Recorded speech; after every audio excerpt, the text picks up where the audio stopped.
Hey everyone, I decided to create a follow-up video to the esports culture dilemma, really focusing this time a little bit more heavily on what type of coach does TSM actually need in comparison to what they've had before. And so I wanted to bring up a couple of points that were said within some of the TSM, especially the IAM San Jose video, that not necessarily raised red flags, but maybe changed the perspective of what we saw sort of unfold. And I'll give you a little bit of background as to me and my first day as a basketball coach and what went right and maybe what went wrong. We see Woodbuck in this particular episode, and again, this is in no way an indictment of TSM as a brand or Woodbuck himself, but just, again, taking a specific point of context and trying to make sense of it. We see him use language like, we're family, you guys are brothers, Josh and I are your two dads, which is acceptable in America. Nice topical humor for him. And I think that's a great way to start the camaraderie building process, saying that this is us as a unit. We are not interchangeable pieces, that we actually carry and bear significance to each other, which I thought was great. And then we see it followed up by language like, I'm not your friend, we're going to be friendly, you don't want to see my dark side, I'm telling you right now, which I think is ultimately two things. One, I think it's a byproduct of more traditional sports. Having been a baseball player all the way through high school, I absolutely understand that. I've heard different variations of that multiple times. So there's that one point. But the second point is, I think that's bullshit. And I apologize if that's too crude of a way of expressing it. But I have been around sports and I've been involved with sports both as a player for basketball, baseball, and football for one game before I was concussed. Another time for that story. But I've also been a coach. I've been an individual skills and development coach for basketball players, and I've also coached a youth basketball team, a bunch of 15 and 16-year-old guys who are all much taller, much more athletic, and just better basketball players than I was when I was about 23 the first time I started coaching, about 22. So I thought it'd be interesting to tell you a little bit about my first day as a coach and how I maybe learned to adapt some of my coaching techniques. We think about the way that we learn, right? The way that we learn as individuals, and we learn through a lot of these social cognitive processes. So social processing theory, social information processing theory, all of that. What happens is that as you're growing up, you have a limited amount of exposure to coaches. For example, my father was my coach, and there was a very distinct dad at home versus a dad on the basketball court and the baseball diamond. And the way that he coached was a lot of high energy, and I've also had coaches who did a lot of shouting. So I wasn't at all unfamiliar with being yelled at for screwing up a play. So let's fast forward to me as the first day as a basketball coach. I get to the gym a little bit early just because I had it in my mind. Coach John Warden is saying timeliness is important. You must start on time, you must end on time. And I decided to sort of set the stage, set the tempo, as we sort of buzzword it a lot, at least frequently. And I decided to get there early. And by the time that my players are already trickling in one by one until all 10 of them have arrived, I'm already in a deep sweat. I'm warmed up. I'm ready to go, hoping that translates into my players going, okay, this guy means business. He's serious. None of them were really impressed. This isn't their first rodeo. Most of them have played basketball before. So I have them all sort of line up on the wall like we see with Coach Chris at Blurred Lines with the CLG videos, and I'll get to that in a second.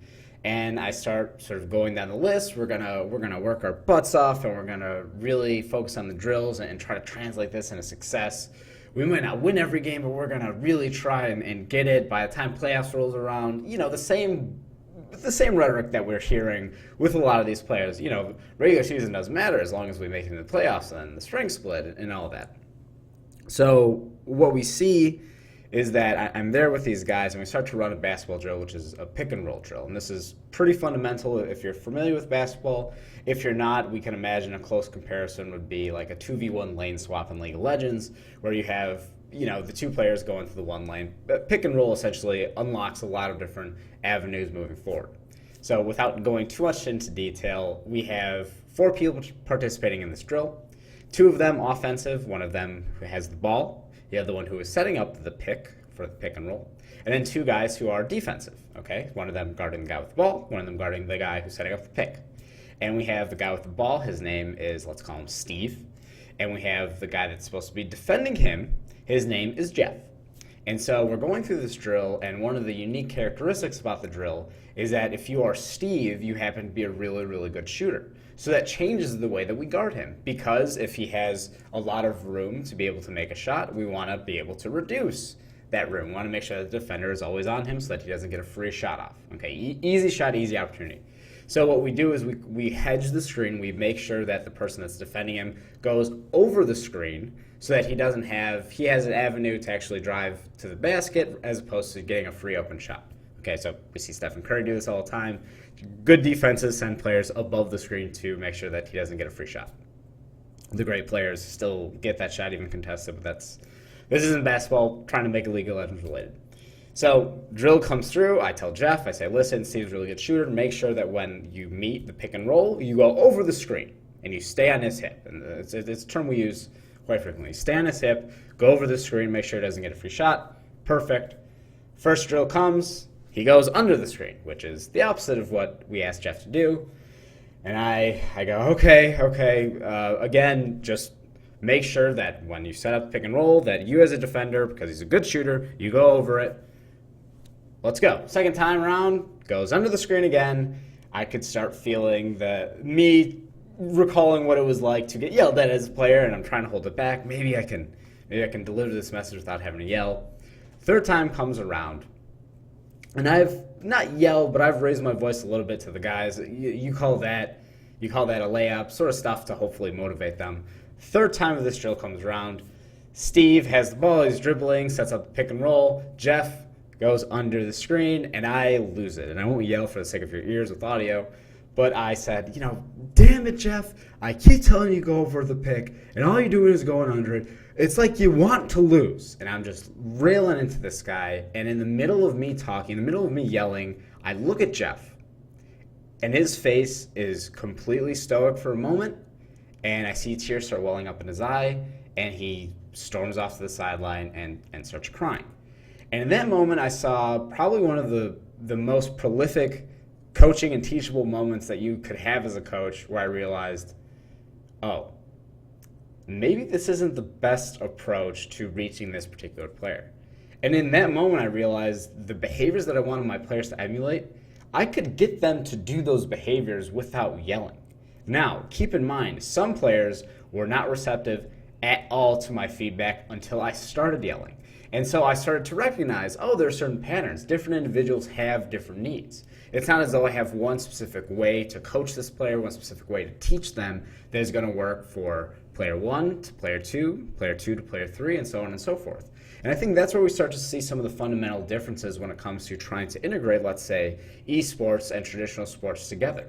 Traditional sports, bring it back to Coach Chris from CLG, formerly of CLG. He comes from Clemson, which is a football powerhouse, an amazing football team. And if you've ever been around people that play football, there's a link below of sort of a mic'd up coach with a football team.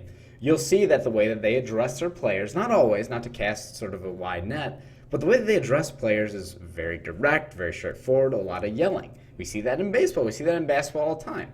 But going back to that previous idea, the first reason that we even got to this talking point, we don't need to yell. We don't need to be that authoritarian figure.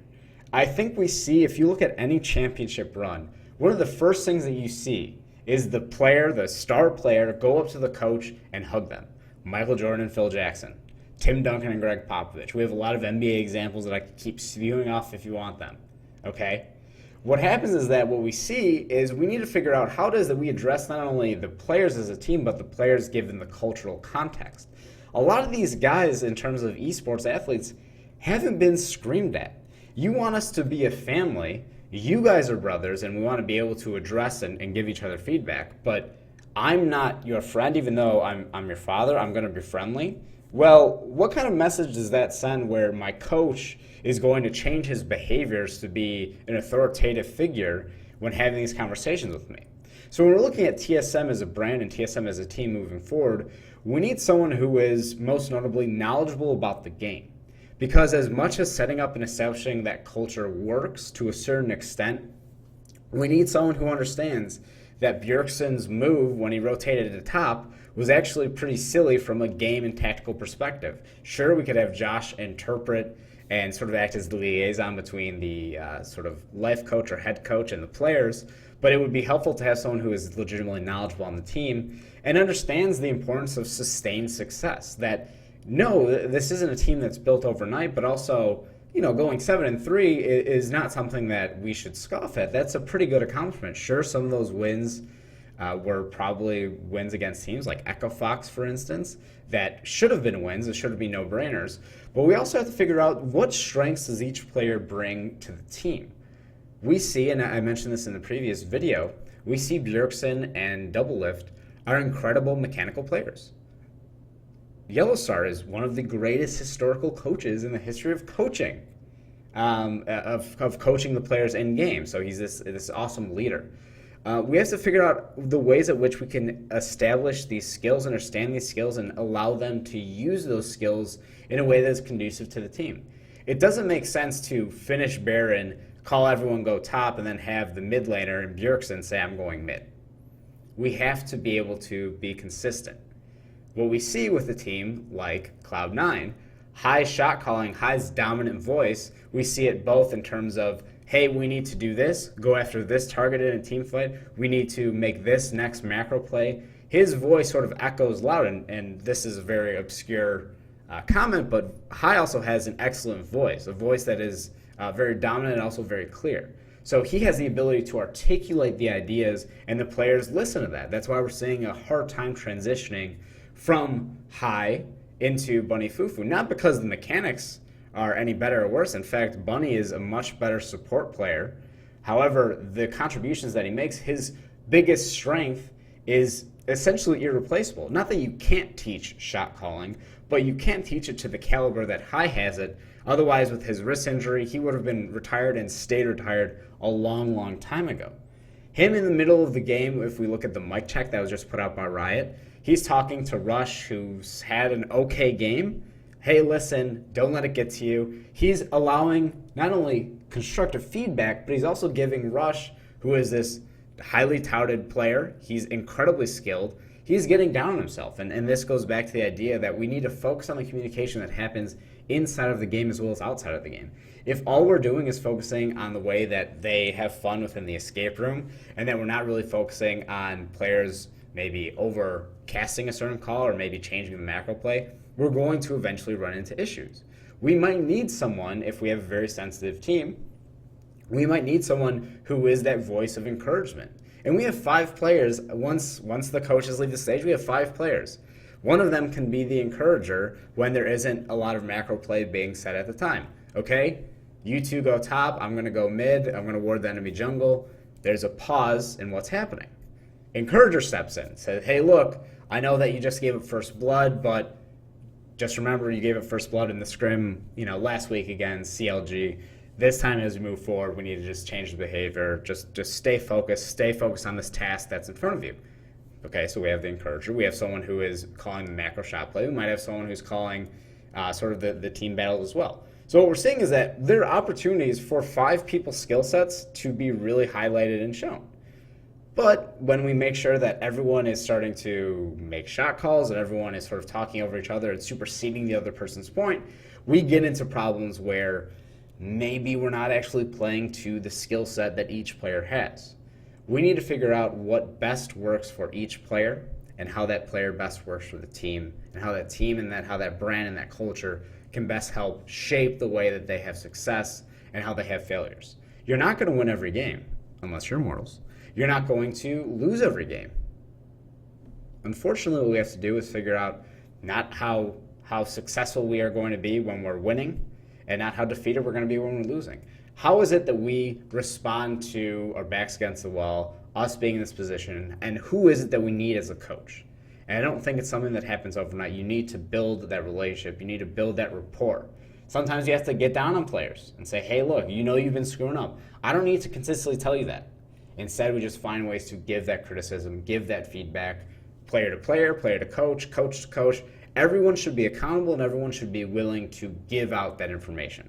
And when it comes to the point where, we're family, you guys are brothers, I'm your dad, but I'm not going to be your friend, we start to see a bit of contradiction and something that isn't very conducive really to any success, small or large, esports or not.